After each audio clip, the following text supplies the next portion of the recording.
Durante siglos nos hemos preguntado qué se esconde en la superficie de Marte, pero hoy, con toda una flota de naves espaciales en órbita y rovers operando sobre el terreno, sabemos más sobre Marte que sobre cualquier otro planeta fuera de la Tierra. Hemos visto cañones colosales donde alguna vez fluyó el agua, observado tormentas de polvo a gran distancia e incluso descubierto indicios fascinantes de que pudo haber existido vida allí en el pasado. Todos esos descubrimientos eran exactamente lo que buscábamos, y aún así, el planeta rojo no deja de sorprendernos. Recientemente, el rover Perseverance de la NASA captó algo completamente inesperado, algo para lo que ni siquiera fue diseñado, algo en lo que casi habíamos perdido toda esperanza. Ese suave chasquido, parecido al sonido de un cable desconectado de un altavoz, podría convertirse en la primera evidencia en la historia de un rayo en Marte. Un fenómeno que, a pesar de todos nuestros esfuerzos y misiones especialmente diseñadas, jamás habíamos logrado detectar. ¿Por qué solo ahora hemos podido escucharlo? ¿Qué significa esto para el planeta rojo? ¿Y tiene alguna implicación para las futuras misiones tripuladas? Hoy nos adentramos en Marte para investigar un sonido tan tenue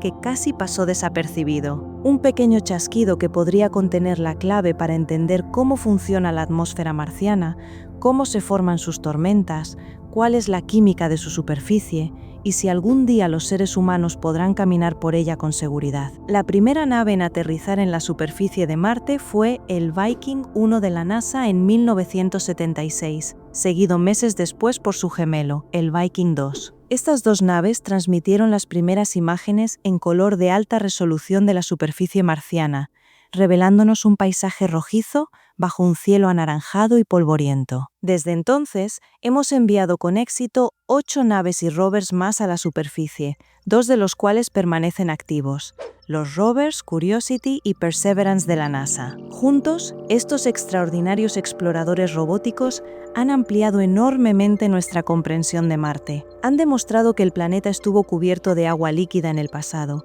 y que vastas reservas de ella permanecen ocultas bajo la superficie en forma de hielo. Nuestros valientes rovers han tenido que enfrentarse a todo tipo de clima marciano, desde un sol abrasador hasta vientos violentos y devastadoras tormentas de polvo. Pero una cosa había estado ausente durante mucho tiempo: los rayos. Los hemos visto en otros planetas. En 1979, la nave Voyager 1 captó brillantes destellos en Júpiter durante su sobrevuelo, y más recientemente, la sonda Juno de la NASA tomó impresionantes imágenes de los rayos jovianos de cerca. En Saturno, las tormentas pueden extenderse por miles de kilómetros y generar rayos 10.000 veces más potentes que los terrestres. Una tormenta colosal registrada en 2009 por la sonda Cassini duró nada menos que 8 meses. Pero un rayo jamás había sido detectado en nuestro vecino planetario, Marte, hasta este momento. Y este descubrimiento tiene una importancia enorme, porque un rayo es mucho más que un simple fenómeno meteorológico. En la Tierra, los rayos juegan un papel crucial en la química de la atmósfera. Se producen cuando los cristales de hielo dentro de las nubes de tormenta chocan entre sí, ganando o perdiendo electrones y adquiriendo cargas positivas o negativas. Cuando esa carga eléctrica se acumula lo suficiente, el aire entre la nube y el suelo ya no puede contenerla y se produce una descarga repentina, el rayo. En ese instante se libera tanta energía que el aire circundante se calienta instantáneamente a más de 27.000 grados Celsius, más caliente que la superficie del Sol. Ese poderoso estallido de energía es capaz de romper. Las moléculas de nitrógeno y oxígeno en el aire se combinan para formar óxidos de nitrógeno. Estos se disuelven en el agua de lluvia y penetran en el suelo, actuando como un fertilizante natural que impulsa el crecimiento de las plantas. Pero el rayo no solo participa en el ciclo del nitrógeno, también genera ozono, ese escudo invisible que protege nuestro planeta de la devastadora radiación ultravioleta. Y los rayos ultravioleta no son la única amenaza solar de la que necesitamos protección. El Sol emite cantidades colosales de energía, y mirarlo directamente es extremadamente peligroso, por mucha curiosidad que despierte. Existe incluso una hipótesis fascinante: que los rayos pudieron haber jugado un papel crucial en el origen de la vida, transformando gases atmosféricos en moléculas orgánicas esenciales como el ARN y los aminoácidos. En otras palabras, un rayo es mucho más que un simple destello en el cielo. Es un elemento clave en los procesos naturales de la Tierra. Entonces, si los rayos son tan importantes para la química atmosférica terrestre, ¿podría ocurrir lo mismo en Marte? No exactamente. A diferencia de la Tierra, Saturno o Júpiter, con sus densas atmósferas y poderosos sistemas de tormentas, la atmósfera de Marte es extraordinariamente tenue, más de 100 veces más delgada que la nuestra. Eso hace que los rayos clásicos sean muy poco probables. Pero las nubes de tormenta no son el único lugar donde nacen los rayos. En la Tierra, bajo ciertas condiciones, también pueden generarse durante erupciones volcánicas. Estas impresionantes imágenes, capturadas en 2023 en el volcán Fuego en Guatemala, lo demuestran. Cuando la ceniza y el polvo giran dentro de una nube volcánica, chocan entre sí y generan carga eléctrica, exactamente igual que los cristales de hielo en las nubes de tormenta. Y si hay algo que abunda en Marte, es el polvo. Los vientos marcianos lo elevan en enormes torbellinos de hasta 19 kilómetros de altura. Algunos científicos estiman que en cualquier momento pueden existir hasta 145 millones de estos torbellinos sobre la superficie del planeta rojo. Y eso no es todo. En Marte también se desatan gigantescas tormentas de polvo que a veces crecen tanto que llegan a envolver el planeta entero. Las dos sondas Viking registraron 2 de estas tormentas globales solo durante su primer año de operación. Estas tormentas son provocadas por el calentamiento estacional. El ascenso de masas de aire cálido genera tempestades del tamaño de un continente. Pero aproximadamente una vez cada 3 años marcianos, es decir, unos 5 años y medio terrestres, se fusionan y alcanzan un tamaño suficiente para cubrir todo el planeta. Los científicos aún no saben con certeza por qué existen intervalos tan largos entre tormentas, aunque sospechan que está relacionado con el hecho de que la órbita de Marte es menos circular que la de la Tierra. Esto significa que durante el verano en el hemisferio sur, el planeta se acerca más al Sol y se calienta de forma mucho más intensa. Aunque la velocidad del viento apenas alcanza los 100 km por hora, aproximadamente la mitad del máximo registrado en la Tierra, el polvo es tan fino que basta para bloquear casi por completo la luz solar, lo que representa un problema gravísimo para los rovers solares en la superficie. De hecho, el 10 de junio de 2018, eso significó el fin para el rover Opportunity, que nunca volvió a encenderse tras una tormenta global. Pero aunque es una pésima noticia para los planificadores de misiones, toda esa masa de polvo en remolino crea condiciones perfectas para la formación de rayos. Y durante décadas, los científicos han intentado detectarlos. La sonda Mars Express de la Agencia Espacial Europea pasó 5 años escaneando las tormentas de polvo marcianas en busca de cualquier señal de actividad eléctrica, y no encontró nada. El módulo Schiaparelli fue equipado con un instrumento especial para medición de la actividad eléctrica en la atmósfera de Marte, pero, lamentablemente, nunca tuvo esa oportunidad. Durante su descenso hacia la superficie en octubre de 2016, un fallo en el software provocó que el paracaídas se separara demasiado pronto y el módulo se estrelló. La cámara Hi-Rise del orbitador de la NASA capturó las imágenes del lugar del impacto. Y ahora, tras décadas de búsqueda, el rover Perseverance ha descubierto por fin evidencias fascinantes de rayos en el planeta rojo. Y ocurrió por accidente,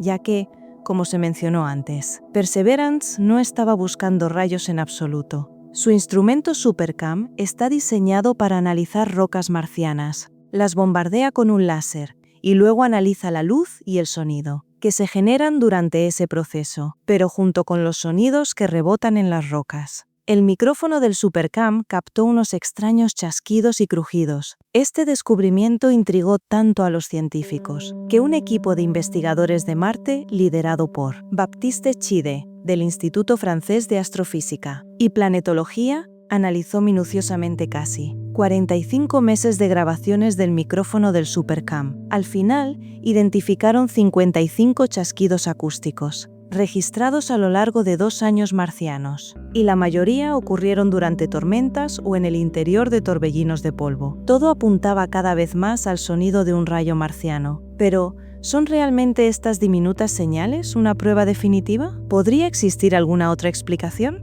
En su artículo publicado en la revista Nature en noviembre de 2025, Chide y su equipo descartaron sistemáticamente todas las alternativas posibles. Quizás la descarga eléctrica provenía del propio rover, pero el sonido no coincide con ningún ruido conocido de su funcionamiento. Quizás un grano de polvo golpeó el micrófono o su carcasa, generando un sonido inusual. Pero eso no explica las interferencias electromagnéticas detectadas. ¿Qué más podían hacer los científicos para comprobar si realmente se trataba de un rayo? Decidieron recrear las condiciones de una tormenta marciana aquí, en la Tierra, usando una réplica del instrumento SuperCam. Generaron carga estática mediante la fricción de partículas y registraron las señales captadas por el micrófono. El resultado fue extraordinariamente similar al pulso electromagnético detectado por Perseverance. Tras analizar todos los datos, el equipo concluyó que los 55 misteriosos chasquidos se explican mejor como descargas eléctricas de rayos en Marte. Y eso no es todo. En febrero de 2026, otro equipo de investigadores aportó nuevos argumentos a favor de esta hipótesis, analizando una década de datos de la sonda MAVEN de la NASA. Científicos de la Universidad Carolina de Chequia descubrieron otra pequeña pero crucial evidencia: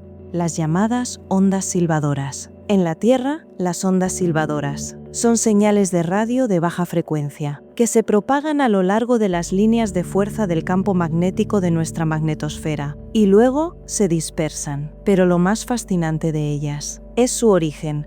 Son una señal característica y, de hecho, una prueba inequívoca de la existencia de rayos. Las hemos observado en otros planetas con campos magnéticos potentes y descargas eléctricas atmosféricas, como Júpiter, Saturno y Neptuno, pero nunca antes en Marte. ¿Por qué?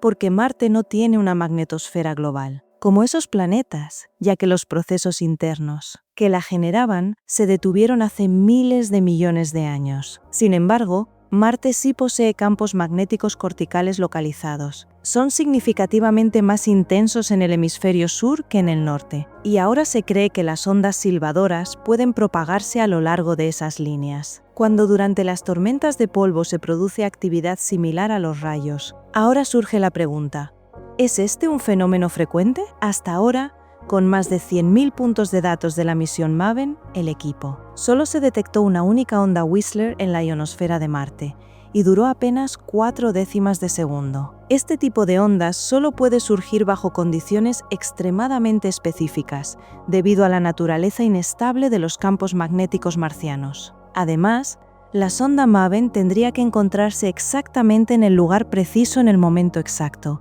algo extraordinariamente difícil, si no imposible, de predecir. Pero que no lo veamos constantemente no significa que no exista. Esta señal fugaz, combinada con los descubrimientos de Perseverance, apunta casi con certeza a la existencia de rayos en Marte. Los rayos marcianos probablemente no son descargas poderosas como las terrestres, sino que se parecen más a la electricidad estática, como la que sentimos al caminar sobre una alfombra con calcetines y luego tocar el pomo metálico de una puerta. Pero teniendo en cuenta la enorme cantidad de tormentas y torbellinos de polvo en la superficie, es probable que se produzcan millones de estas pequeñas descargas electroestáticas. Y esto tiene consecuencias muy serias para nuestra comprensión de Marte. Cuando el polvo está eléctricamente cargado, el viento lo levanta con mayor facilidad y también cambia la forma en que las partículas se adhieren entre sí. Es decir, los rayos no son solo una consecuencia del clima marciano, sino que también ayudan a dar forma a las propias tormentas. La presencia de rayos podría además explicar un antiguo misterio: el origen de las sustancias oxidantes en Marte. El planeta es rico en compuestos altamente reactivos conocidos como oxidantes. Durante décadas, los científicos los han encontrado en el suelo y la atmósfera, pero no han podido explicar completamente su procedencia. Las descargas eléctricas recién descubiertas podrían ser el eslabón perdido en este proceso. Aunque los rayos marcianos son mucho más débiles que los terrestres, aún tienen suficiente energía para romper moléculas y crear nuevas, entre ellas peróxido de hidrógeno y percloratos, ambas sustancias presentes en grandes cantidades en Marte. Esto tiene implicaciones cruciales para la búsqueda de vida, ya que estos agresivos oxidantes destruyen rápidamente las moléculas orgánicas, esterilizando efectivamente la superficie del planeta. Así que incluso si alguna vez existió vida en Marte, sus huellas químicas podrían haber sido alteradas o completamente destruidas. Para tener una oportunidad real de encontrar evidencia de vida en Marte, las futuras misiones deberán explorar las capas subterráneas, rocas y sedimentos protegidos del hostil entorno oxidante. Pero hay más. El descubrimiento también tiene implicaciones para el propio Perseverance y otros rovers que operan en la superficie. Cuando el polvo adquiere carga eléctrica, se vuelve pegajoso. Si alguna vez derramaste el relleno de un puff, sabes perfectamente lo mucho que esas pequeñas bolitas de poliestireno se adhieren a todo lo que tocan. Al rozarse entre sí, generan carga estática y empiezan a pegarse a las manos, la ropa, la escoba, a absolutamente todo. En Marte, el polvo cargado se adhiere de la misma manera a la superficie de los rovers, cubriendo sus instrumentos y paneles solares. En diciembre de 2022, la sonda InSight acumuló tanto polvo sobre sus paneles solares que perdió completamente la energía y nunca volvió a encenderse. Por fortuna, ya se está desarrollando una nueva generación de naves. El rover Rosalind Franklin de la Agencia Espacial Europea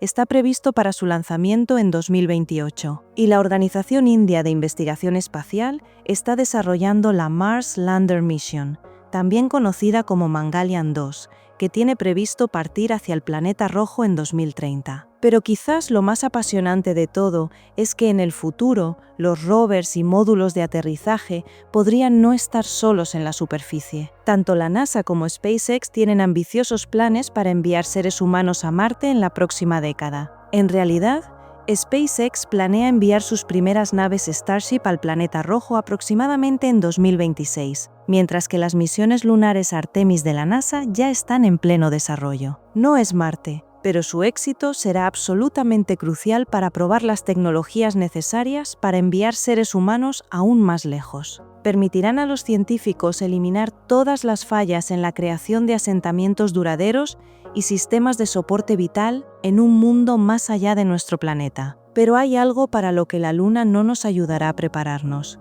la interacción con las recién descubiertas descargas eléctricas marcianas. ¿Será esto un problema para los astronautas? Primero, las buenas noticias. Es muy poco probable que la primera persona que pise Marte sea alcanzada por un rayo, ya que son demasiado débiles. Sin embargo, las pequeñas descargas eléctricas frecuentes podrían interferir con el equipo de los astronautas. Así que, aunque los rayos marcianos pueden no ser tan poderosos como los que observamos en la Tierra, este descubrimiento representa un verdadero desafío de ingeniería para las misiones futuras. Para comprender completamente la naturaleza de los rayos marcianos, se necesitará una investigación mucho más profunda. Sin embargo, incluso este descubrimiento accidental, realizado por el rover Perseverance, ya abre nuevas líneas de investigación y demuestra que, incluso después de décadas de observación minuciosa, Marte sigue sorprendiéndonos. ¿Quién sabe qué descubrirán los rovers a continuación? ¿Podríamos vivir en un mundo más allá de la Tierra? Entre todos los planetas de nuestro sistema solar, Marte es el que se menciona con mayor frecuencia como candidato potencial. Si un ser humano se encontrara en su superficie sin protección, no podría respirar, y el agua líquida casi no podría existir por mucho tiempo. Y aún así, Marte fascina porque no es completamente ajeno a la Tierra. Los robots de la NASA han detectado agua congelada en los polos del planeta, lo que sugiere que, en un pasado lejano, el planeta rojo pudo haber sido mucho más húmedo que hoy. Entonces, ¿qué lleva a los científicos a creer que lo que alguna vez pareció imposible podría un día convertirse en realidad? Ya se están desarrollando planes para enviar personas a este lejano planeta en las próximas décadas, y nuestro viaje hacia Marte ya ha comenzado. El vuelo de la Tierra a Marte no es nada corto.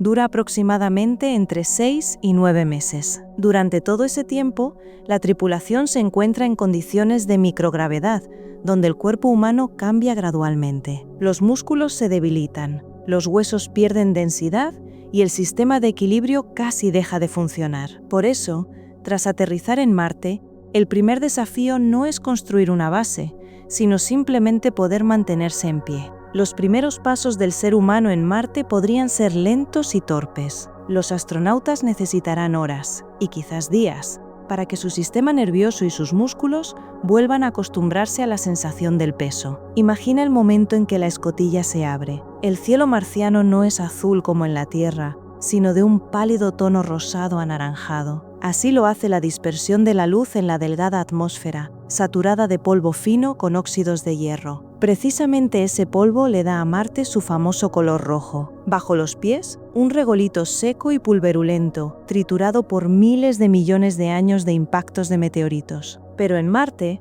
el tiempo se convierte en una cuestión de supervivencia. Inmediatamente después del aterrizaje comienza la misión más importante, el despliegue de los sistemas de soporte vital. Sin traje espacial, una persona perdería el conocimiento en cuestión de segundos. Así que las primeras horas son una auténtica carrera contra el tiempo. Hay que instalar módulos herméticos, conectar paneles solares, iniciar la producción de oxígeno y verificar las comunicaciones con la Tierra. Cuando los sistemas comienzan a estabilizarse, surge otra sensación, una profunda. ¿Fue Marte alguna vez parecido a la Tierra? Los datos de misiones robóticas revelan que hace miles de millones de años pudieron existir ríos, lagos e incluso océanos en su superficie. Las huellas de antiguos cauces de agua aún son visibles en el planeta, pero Marte jamás fue diseñado para la vida humana. Para sobrevivir aquí, la humanidad tendrá que aprender a existir en un mundo casi completamente ajeno. ¿Qué tan hostil es realmente Marte? En verdad, es un desierto frío y casi desprovisto de vida. La temperatura promedio ronda los menos 63 grados Celsius, aunque varía enormemente según el lugar y el momento. Durante el día, cerca del Ecuador, puede ascender hasta unos 20 grados Celsius, permitiendo que el hielo se derrita brevemente. Pero al caer la noche, desciende de forma brutal hasta menos 90 grados Celsius o incluso más abajo. En las regiones polares durante el invierno, la temperatura puede llegar a menos 125 grados Celsius. La atmósfera de Marte es extraordinariamente tenue. Una persona sin protección experimentaría condiciones cercanas al vacío absoluto. Además, es completamente irrespirable. Aproximadamente el 95% es dióxido de carbono, el 2,7% nitrógeno, el 1,6% argón y apenas un 0,13% de oxígeno. En estas condiciones, el agua líquida prácticamente no puede existir. Sin embargo, incluso en esta delgada atmósfera, los vientos durante las tormentas pueden alcanzar entre 60 y 100 km por hora. Levantan miles de millones de partículas diminutas de polvo cargado de óxido de hierro. Este polvo es extremadamente fino, casi como el talco, y penetra fácilmente en los mecanismos, dañando el equipamiento. Las investigaciones han demostrado que el suelo marciano contiene percloratos, compuestos químicos con poderosas propiedades oxidantes. Inhalar este polvo durante periodos prolongados puede dañar gravemente los pulmones, aumentar el riesgo de cáncer e incluso afectar el ADN. Si el entorno exterior es tan peligroso, ¿dónde podrían vivir los seres humanos? Para una estancia prolongada, se necesitarán refugios especiales, bases capaces de proteger del frío, la radiación y la baja presión. Durante décadas, los científicos han trabajado en una solución: módulos habitacionales herméticos, conocidos como hábitats. Un hábitat en Marte es, en esencia, un ecosistema artificial en miniatura. En su interior, cada elemento necesario para la vida, el aire, la presión, la temperatura y el agua, debe ser controlado con absoluta precisión. La presión interna en ese entorno puede mantenerse ligeramente por debajo de la terrestre. La temperatura interior se mantiene generalmente entre 18 y 24 grados Celsius, recreando condiciones similares a las que los seres humanos conocen en la Tierra. Pero construir estructuras herméticas en un planeta remoto es una tarea extraordinariamente compleja. Por eso, los científicos se centran cada vez más en una estrategia clave: el aprovechamiento de los recursos locales, conocido como utilización de recursos in situ o ISER. Una de las ideas más prometedoras es el uso de la impresión 3D para crear estructuras a partir del suelo marciano. La superficie de Marte está cubierta por una capa de roca y polvo conocida como regolito, una mezcla de polvo fino, arena y roca triturada. Experimentos realizados en la Tierra han demostrado que el regolito puede mezclarse con polímeros o fundirse para obtener materiales con una resistencia similar al concreto. Marte también posee enormes estructuras geológicas, túneles de lava. Se formaron cuando las corrientes de lava se enfriaron por arriba, dejando cavidades en su interior. Construir bases dentro de estos túneles permitiría que la gruesa capa de suelo superior actuara como escudo natural contra la radiación cósmica, los micrometeoritos y los drásticos cambios de temperatura. Algunos proyectos contemplan el uso de módulos inflables traídos desde la Tierra y desplegados directamente en Marte. Cubiertas con una gruesa capa de tierra, estas estructuras pueden convertirse en amplias zonas habitables con un peso relativamente bajo para su transporte. Las primeras bases probablemente albergarán entre 4 y 10 astronautas, pero con el tiempo podrían transformarse en asentamientos mucho más grandes. En su interior, los seres humanos vivirán en un entorno lo más parecido posible al de la Tierra. Y entre todos los recursos necesarios para sobrevivir,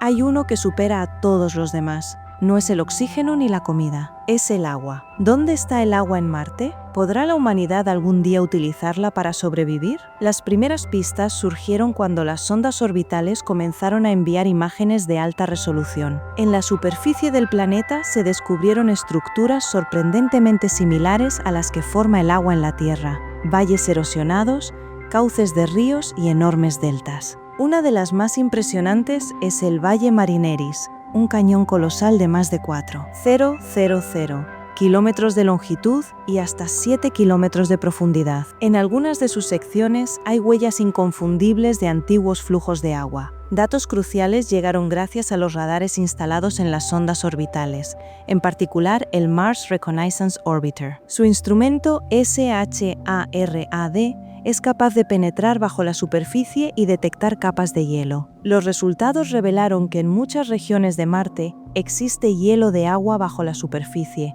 a tan solo unos pocos metros de profundidad. Estos depósitos están compuestos principalmente de hielo de agua, con mezclas de hielo de dióxido de carbono. Según los científicos, si todo el hielo de las regiones polares se derritiera, podría cubrir el planeta con un océano de entre 20 y 30 metros de profundidad, una reserva de agua verdaderamente descomunal. Sin embargo, extraerla no es tarea sencilla. El hielo suele estar mezclado con suelo y roca, formando una capa de permafrost. Para obtener agua, hay que perforar, triturar y calentar ese material para liberar el vapor de agua. Dentro de las bases marcianas, el agua será reciclada de forma continua. Sistemas similares a los utilizados en la Estación Espacial Internacional son capaces de recuperar más del 90% del agua, incluyendo la humedad del aliento, el sudor y las aguas residuales. El agua también será un recurso clave para cultivar plantas. En invernaderos controlados, permitirá el crecimiento de cultivos que, a su vez, producirán oxígeno y absorberán dióxido de carbono. Y aún hay más. El agua podría convertirse en fuente de combustible, pero incluso su presencia no resuelve el problema principal. En Marte casi no hay oxígeno. ¿Seremos capaces de producirlo directamente en el planeta rojo? Durante mucho tiempo, esto fue solo teoría, pero en 2021, un pequeño experimento demostró que era posible. Se llama MOXIE, Mars Oxygen In Situ Resource Utilization Experiment. Durante su primera prueba en abril de 2021, MOXIE produjo aproximadamente 5 gramos de oxígeno por hora, suficiente para que un astronauta pudiera respirar durante unos 10 minutos. Puede parecer poco, pero lo fundamental es que el principio quedó demostrado. La atmósfera marciana puede transformarse en oxígeno. En el futuro, sistemas como este podrían ser cientos de veces más potentes. Según las estimaciones de la NASA, una instalación a pleno rendimiento debería producir entre 2 y 3 kilogramos de oxígeno por hora para abastecer a una pequeña tripulación. En lugar de transportar todo el combustible desde la Tierra, algo prácticamente imposible, este podría fabricarse directamente en Marte. Primero llegarán máquinas automatizadas que construirán plantas de oxígeno y acumularán decenas de toneladas de oxígeno líquido. Y cuando los seres humanos pongan por primera vez un pie en Marte, el combustible para su regreso ya los estará esperando. Es una idea verdaderamente revolucionaria en la exploración del cosmos. Transforma a Marte de un destino lejano en un puesto avanzado capaz de generar sus propios recursos. Pero el oxígeno es solo una parte de la ecuación de la supervivencia. Los seres humanos no solo necesitamos respirar, necesitamos alimento cada día, cada mes, cada año, en un planeta frío y desolado, donde el suelo contiene sustancias tóxicas. Cultivar comida podría convertirse en uno de los mayores desafíos jamás enfrentados. ¿Podrán las plantas crecer bajo el cielo rojo de Marte? En la superficie marciana acecha un peligro, que es imposible ver a simple vista: la radiación cósmica. Esta es una de las amenazas más letales para cualquier ser humano en el planeta rojo. La atmósfera de Marte es extremadamente delgada. La presión en la superficie es de apenas unos 6 milibares, menos del 1% de la terrestre. Durante el viaje a Marte, el instrumento RAD a bordo del rover Curiosity registró niveles medios de radiación de aproximadamente 1,8 milisieverts por día. Esto es impactante. En tan solo 2 días de vuelo, un astronauta puede recibir la misma dosis de radiación que una persona en la Tierra durante todo un año. La radiación cósmica no es solo un número, está compuesta por partículas de altísima energía, protones, y núcleos atómicos pesados que viajan a velocidades enormes. El organismo puede reparar parte del daño, pero otras lesiones pueden provocar mutaciones, aumentando el riesgo de cáncer, enfermedades neurológicas y cardiovasculares. Además de la radiación constante, existe otra amenaza, mucho menos predecible: las tormentas solares. Durante potentes erupciones, el Sol expulsa miles de millones de partículas cargadas, que pueden atravesar el espacio interplanetario. Por eso, los ingenieros buscan soluciones de protección, como el uso de materiales ricos en hidrógeno, agua o polietileno, que absorben eficazmente la radiación. Las bases también podrían construirse bajo la superficie o cubrirse con gruesas capas de suelo marciano. Pero incluso si logramos reducir el impacto de la radiación, el cuerpo humano enfrenta otro problema gravísimo. Durante una larga estancia fuera de la Tierra, no solo cambia el entorno, cambia el propio organismo. En microgravedad, los huesos pierden densidad, los músculos se atrofian y el sistema cardiovascular se adapta a condiciones completamente nuevas. En ese entorno, una persona casi no siente su propio peso. Al principio, eso genera una sensación de libertad absoluta. Los astronautas pueden desplazarse con facilidad, impulsándose desde las paredes. Pero los músculos que en la Tierra trabajan constantemente contra la gravedad ya no son necesarios, y en pocas semanas el cuerpo comienza a desactivarlos. Sin gravedad, los huesos pierden minerales progresivamente, incluido el calcio. El sistema cardiovascular también se ve gravemente afectado. Cerca del 70% de los astronautas, que permanecieron largo tiempo en la Estación Espacial Internacional, experimentaron el síndrome SANS, una condición que provoca deterioro visual y cambios estructurales en los ojos. En Marte, la situación se complica aún más. La gravedad allí es apenas el 38% de la terrestre. Para contrarrestar estos efectos, los astronautas en la Estación Espacial Internacional utilizan equipos especiales de ejercicio, cintas de correr con arnés, bicicletas estáticas y máquinas de fuerza. Esto ayuda a frenar la pérdida muscular y ósea, pero no la detiene por completo. Por eso la pregunta clave sigue sin respuesta. ¿Podrá el cuerpo humano adaptarse completamente a una vida prolongada? En condiciones de baja gravedad, como las de Marte, el viaje a Marte no es solo un desafío tecnológico, es el mayor experimento biológico en toda la historia de la humanidad. Pero incluso si superamos las dificultades fisiológicas, queda otro desafío,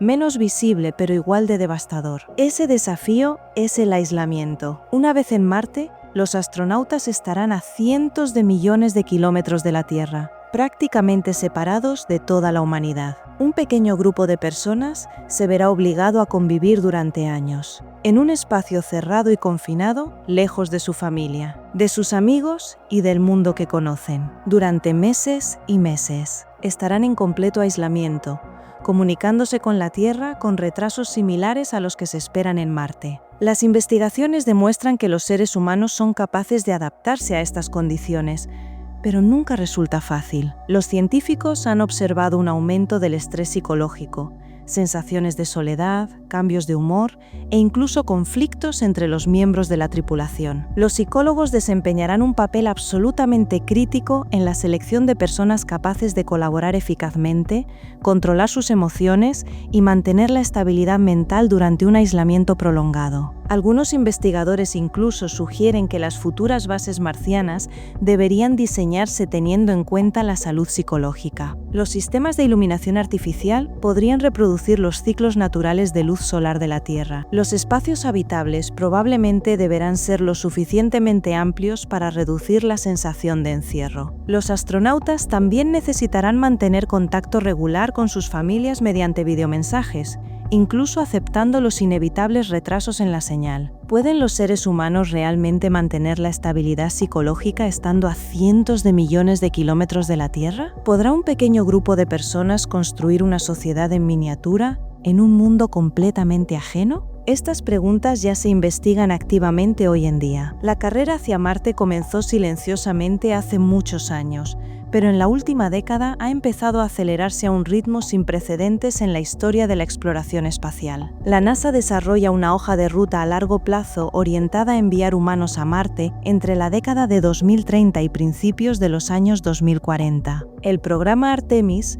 se centra en establecer una presencia humana permanente en la Luna como primer paso. En este concepto, la Luna se convierte en un campo de pruebas para tecnologías necesarias para sobrevivir más allá de la Tierra: sistemas de soporte vital, reciclaje de agua, producción de oxígeno y hábitats autónomos. Al mismo tiempo, el sector privado ha entrado en esta carrera con una intensidad asombrosa. SpaceX desarrolla un sistema de transporte interplanetario llamado Starship, uno de los cohetes más grandes jamás construidos. En pleno funcionamiento, Starship podrá llevar más de 100 toneladas de carga a órbita baja terrestre. Los esfuerzos no se limitan a Estados Unidos ni a las empresas privadas. China también ha anunciado planes ambiciosos para la próxima década. Tras el éxito de la misión Tianwen-1 y el rover Shurong en 2021, la Administración Nacional del Espacio de China estudia futuras misiones, incluyendo el retorno de muestras del suelo y las rocas marcianas a la Tierra. Europa, Japón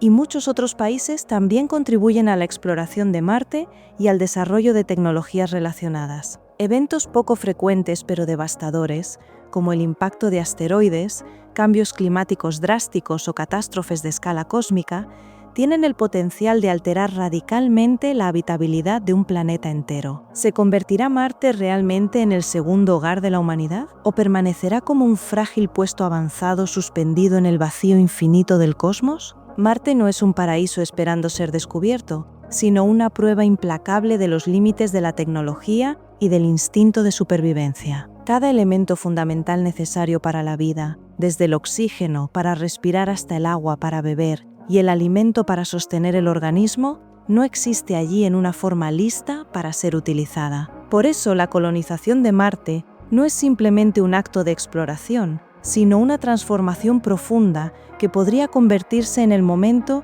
en que la humanidad se transforme en una especie multiplanetaria. Y cuando las primeras huellas humanas se hundan en ese suelo cargado de óxido de hierro, ese instante se convertirá en el momento en que la vida misma traspase los límites de un solo planeta y dé inicio a la expansión sin fin de la humanidad hacia las profundidades del cosmos. ¿Sabías que Marte alguna vez fue considerado un mundo con un potencial real para albergar vida, pero que cayó en decadencia de forma sorprendentemente rápida? El contraste entre el Marte del pasado y su estado actual sigue siendo uno de los misterios más profundos de la ciencia. A lo largo de toda la superficie del planeta, las sondas han detectado antiguas redes de valles, cauces de ríos secos y deltas en forma de abanico. Estas estructuras geológicas solo pueden formarse cuando el agua líquida fluye de manera estable durante largos periodos de tiempo. Los datos indican que estas formaciones son prueba de un pasado húmedo que se prolongó durante millones de años. Marte fue un mundo activo, cuya superficie era transformada sin cesar por procesos geológicos y climáticos, con condiciones que recordaban sorprendentemente a las de la Tierra primitiva. Para comprender el destino de Marte, debemos retroceder en el tiempo, hasta una época en que el planeta rojo aún funcionaba, evolucionaba y escribía su propia historia. Entre aproximadamente 4 y 3.000 millones de años atrás, durante el período noáquico, Marte era un mundo completamente diferente. Era un planeta joven y dinámico, con condiciones capaces de sostener agua líquida estable en su superficie. En aquel entonces, su núcleo seguía siendo extraordinariamente caliente, y los modelos termodinámicos muestran que el núcleo metálico rico en hierro y níquel aún no se había enfriado lo suficiente como para detener los movimientos de convección. Gracias a ello, existía un poderoso campo magnético que actuaba como escudo protector, resguardando la atmósfera del viento solar, mucho más intenso que el actual. La actividad volcánica tenía una escala planetaria. Se formaban estructuras gigantescas,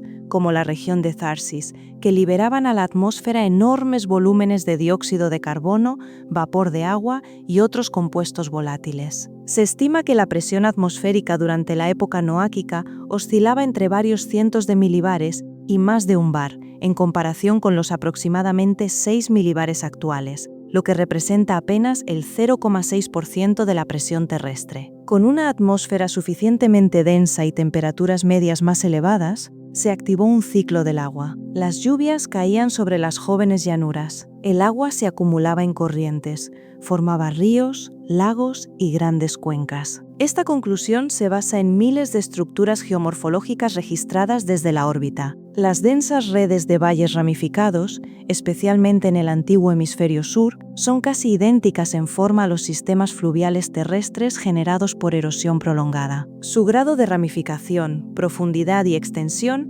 indican que el agua fluyó repetidamente durante largos periodos, quizás cientos de miles o incluso millones de años. Sin embargo, incluso en la época noáquica, la llamada Edad de Oro de Marte, ya existían limitaciones ocultas, como una cuenta regresiva silenciosa que nadie percibía todavía. El período noáquico llegó a su fin, pero dejó su huella grabada en la superficie del planeta. Lo que quedó preservado en las rocas es un archivo geológico objetivo que aguarda ser descifrado. En Marte, los minerales son registros químicos congelados en el tiempo. Guardan información sobre el entorno, la temperatura, la acidez e incluso la respiración lenta y agotadora de un planeta en transformación. Uno de los descubrimientos más importantes de más de 2 décadas de investigación fue la amplia presencia de filosilicatos, o minerales arcillosos. Las observaciones espectrales del orbitador Mars Reconnaissance Orbiter revelan que estas arcillas se concentran precisamente en las regiones más antiguas del planeta, con más de 3.700 millones de años de antigüedad. Químicamente, los filosilicatos solo se forman cuando las rocas basálticas interactúan con agua líquida durante largos periodos en un entorno neutro o ligeramente alcalino. En la Tierra, las arcillas son consideradas catalizadores naturales, superficies donde las moléculas orgánicas pueden fijarse, concentrarse y reaccionar entre sí. Por eso, cuando se detectan filosilicatos en Marte, surge una pregunta inevitable.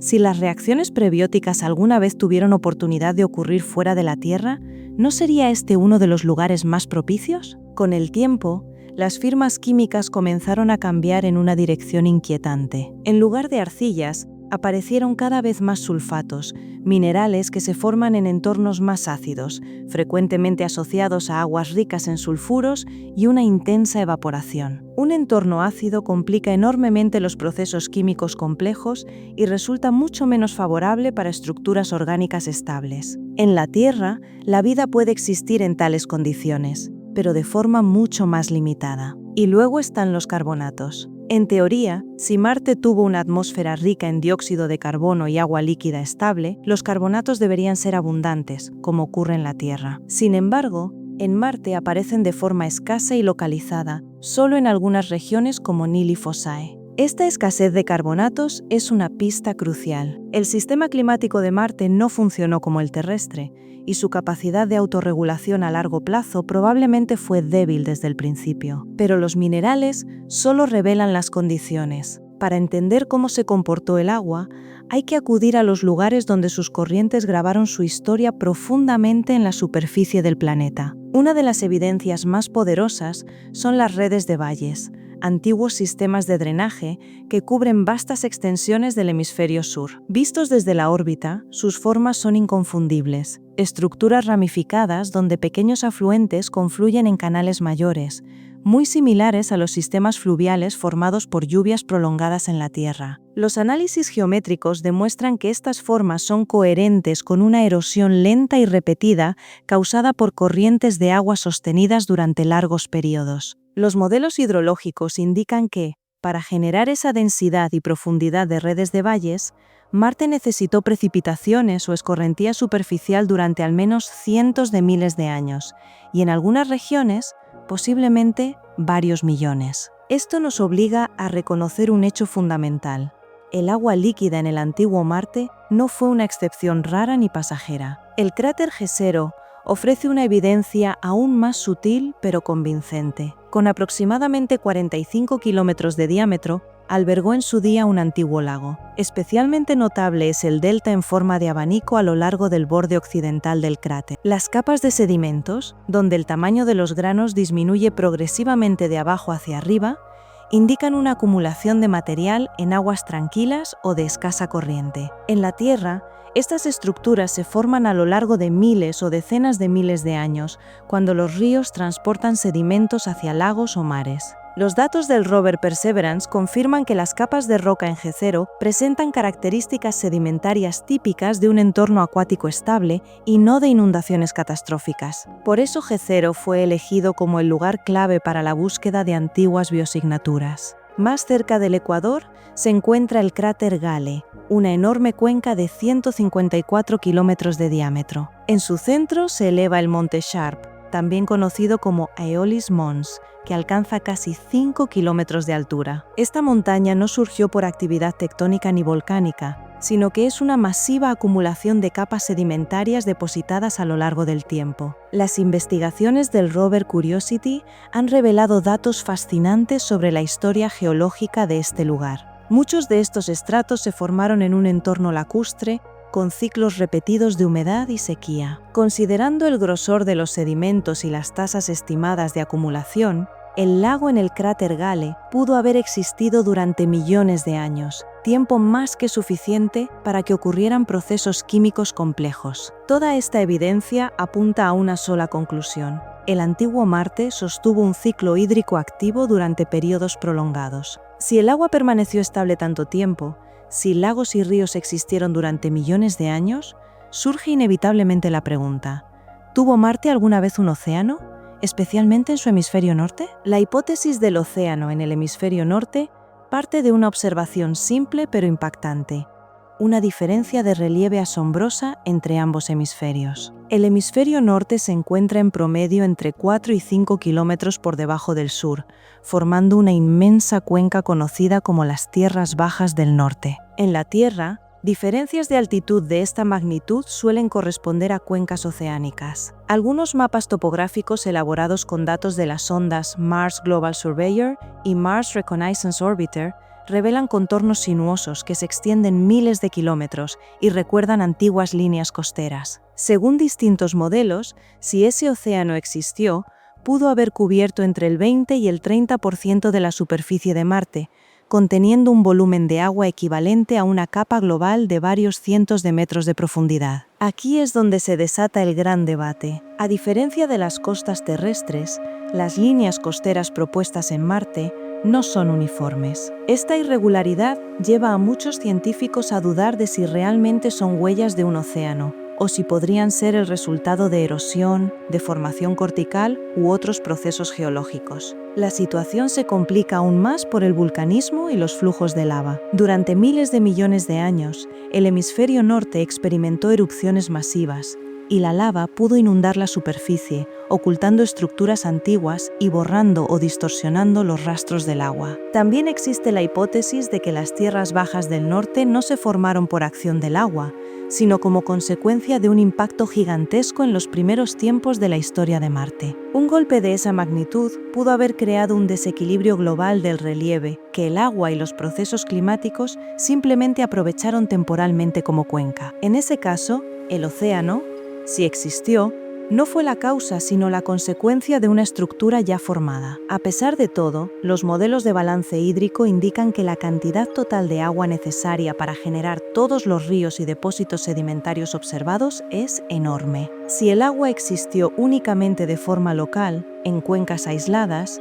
explicar un ciclo hídrico planetario prolongado se vuelve mucho más difícil. Por ahora, no existe un consenso sólido de que Marte haya tenido un océano global similar al terrestre. Sin embargo, la posibilidad de que existieran grandes masas de agua, quizás mares poco profundos durante ciertos periodos del Noáquico o del Espérico temprano, no puede descartarse. Para sostener ese océano, el antiguo Marte habría necesitado un clima suficientemente cálido y estable. Y entonces surge la siguiente pregunta: ¿cómo retenía Marte el calor? Los modelos climáticos sugieren que durante el período noáquico, la atmósfera marciana pudo haber sido rica en dióxido de carbono y vapor de agua, dos componentes clave del efecto invernadero. Si la presión atmosférica alcanzaba entonces varios cientos de milibares o más, el dióxido de carbono pudo retener suficiente calor como para elevar la temperatura superficial hasta el punto de congelación del agua, o incluso por encima. Sin embargo, el dióxido de carbono por sí solo no era suficiente. Los modelos climáticos tridimensionales muestran que incluso con una atmósfera densa, el antiguo Marte apenas lograba mantener una temperatura media global estable por encima de los 0 grados Celsius. Esto llevó a la hipótesis de que el efecto invernadero debía haber sido amplificado por otros factores, los llamados gases de efecto invernadero secundarios, que jugaban un papel crítico, pero al mismo tiempo casi invisible. Uno de los candidatos más importantes es el hidrógeno. En una atmósfera densa, las colisiones entre moléculas de hidrógeno y dióxido de carbono pueden generar un efecto invernadero adicional, mucho más potente que el del CO2 por sí solo. Los modelos actuales demuestran que incluso unos pocos % de hidrógeno en la atmósfera puede elevar la temperatura superficial en decenas de grados Celsius. Sin embargo, el hidrógeno es ligero y escapa fácilmente al espacio. Por eso, para retenerlo, el antiguo Marte habría necesitado un suministro constante. Y es precisamente aquí donde el vulcanismo entra en la historia climática del planeta. La intensa actividad volcánica en las primeras etapas de la historia de Marte pudo liberar no solo dióxido de carbono y vapor de agua, sino también hidrógeno y metano. Estos gases, aunque de vida corta, pudieron generar impulsos climáticos cálidos, periodos de temperaturas elevadas, suficientes para fundir el hielo, hacer fluir el agua y formar lagos. Desde esta perspectiva, el antiguo Marte no fue necesariamente cálido de forma continua como la Tierra. Es probable que su clima oscilara, alternando fases cálidas y frías. Otro factor que suele subestimarse es el polvo y las nubes. En el Marte actual, el polvo puede tanto enfriar como calentar el planeta dependiendo de las condiciones. En una atmósfera antigua más densa, las nubes de hielo de agua o de dióxido de carbono pudieron actuar como una manta, reflejando la radiación infrarroja de vuelta hacia la superficie. Algunos modelos sugieren que las nubes a determinadas altitudes pudieron contribuir significativamente a retener el calor, aunque este mecanismo sigue siendo objeto de debate. En conjunto,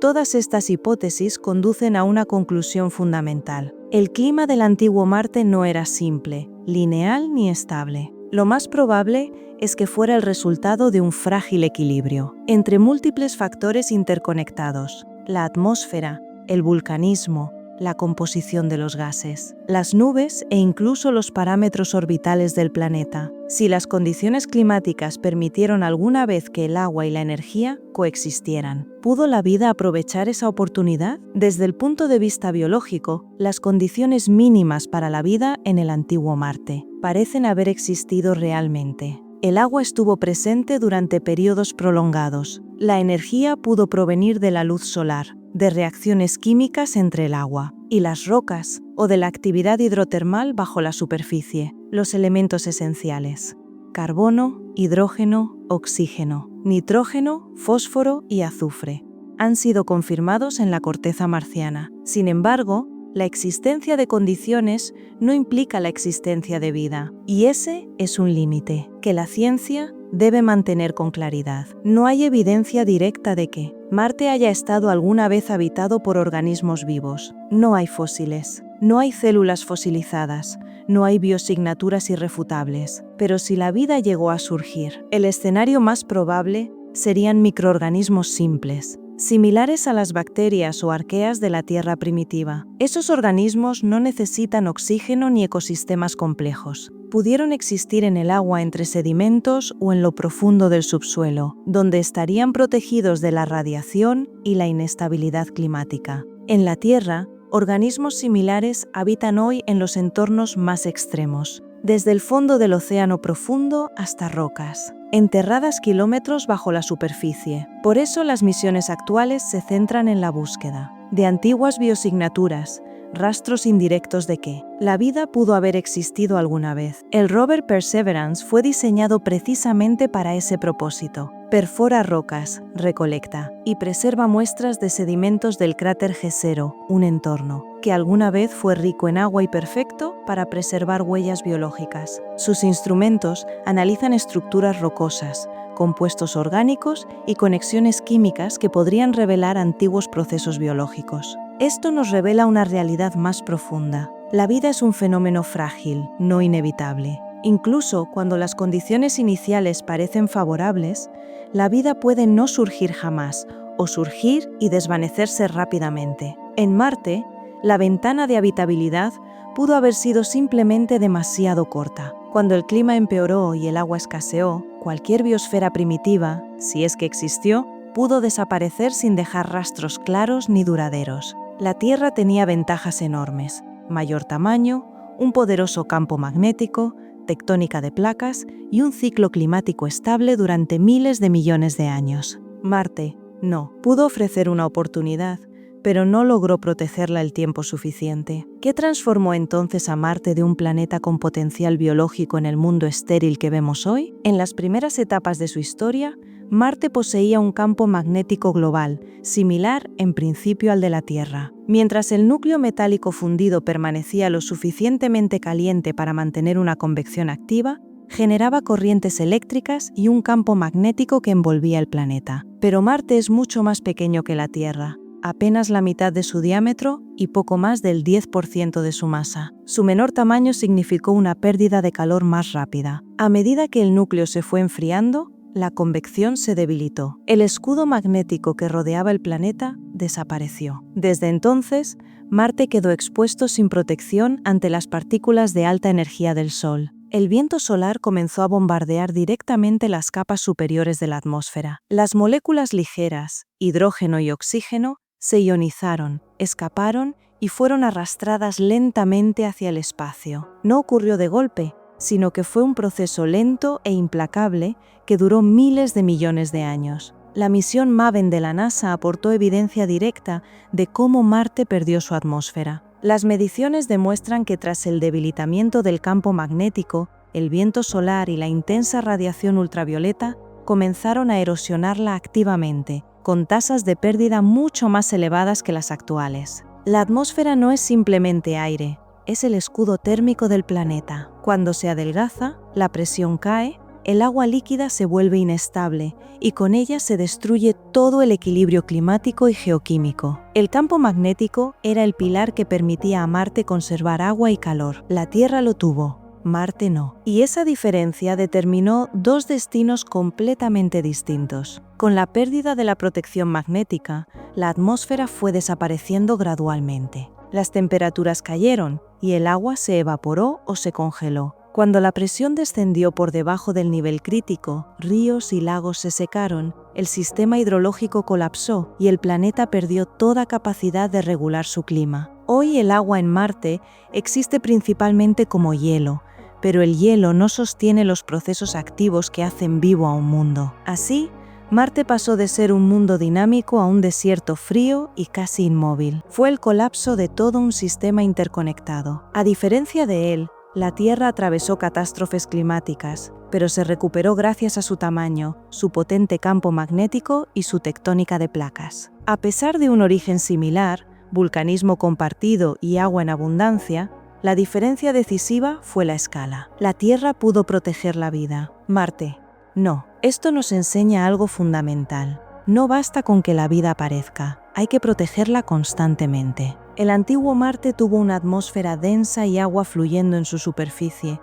pero el enfriamiento de su núcleo y la desaparición de su campo magnético abrieron el camino al viento solar, que destruyó ese mundo de manera inexorable. Su historia es una lección de planetología. La vida solo existe donde operan mecanismos de protección duraderos. Por eso Marte no es simplemente un planeta muerto, es un posible escenario de lo que podría haberle ocurrido a la Tierra, y al mismo tiempo, una seria advertencia sobre cuán frágil es nuestro propio mundo.